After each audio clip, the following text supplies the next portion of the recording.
بسم اللہ الرحمن الرحیم۔ حضور صلی اللہ علیہ وسلم کے بڑے پیارے صحابی حضرت حبیب ابن زید انصاری رضی اللہ تعالیٰ حضور صلی اللہ علیہ وسلم نے اپنا نائب بنا کر مسلمہ قذاب کے پاس بھیجا کہ جائیں ان سے جا کر بات کرے۔ حبیب ابن زید انصاری رضی اللہ تعالیٰ جب یمامہ میں پہنچے، مسلمہ قذاب کے پہرے داروں نے کیا کیا، ان سے سارے ہتھیارات لے لیے اور ان کے ہاتھ ایسے پیچھے باندھ دیا۔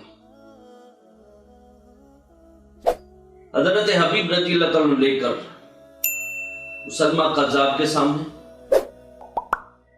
اب حبیب ابن زید رضی اللہ تعالیٰ مسلمہ قذاب کے سامنے ایسے کھڑے ہیں اور مسلمہ قذاب کے جتنے پہرے دار ہیں وہ ہتھیار سے لبریز ہیں اور ننگی تلواریں لے کر کھڑے ہیں۔ مسلمہ قذاب حبیب ابن زید رضی اللہ تعالیٰ سے سوال کرتا، کہتا ہے اتشہد ان محمد رسول اللہ صلی اللہ علیہ وسلم، کیا آپ گواہی دیتے ہیں اس چیز کی کہ محمد رسول اللہ، محمد جو ہے وہ اللہ کے رسول ہیں؟ اور فرماتے ہیں کہ وہی بے شک میں اس چیز کی گواہی دیتا ہوں کہ محمد اللہ کے رسول ہیں۔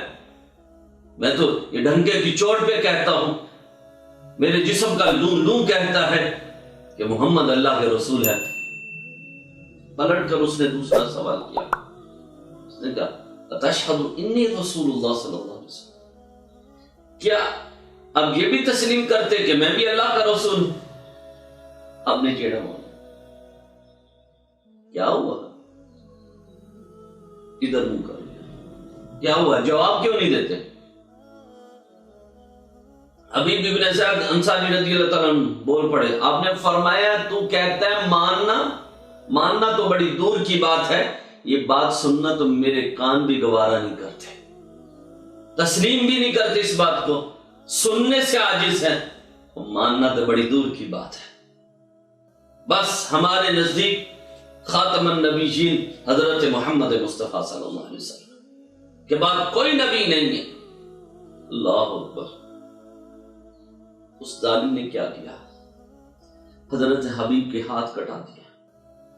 اب پھر سوال کیا، آپ نے پھر اسی طرح جواب دیا، ظالم نے آپ کے بازو کٹا دیا۔ پھر سوال کیا، پھر آپ نے وہی جواب دیا، کرتے کرتے آپ کے جسم کے سارے عضو کاٹ دیے، یہاں تک کہ آپ نے شہادت کا جام پی لیا۔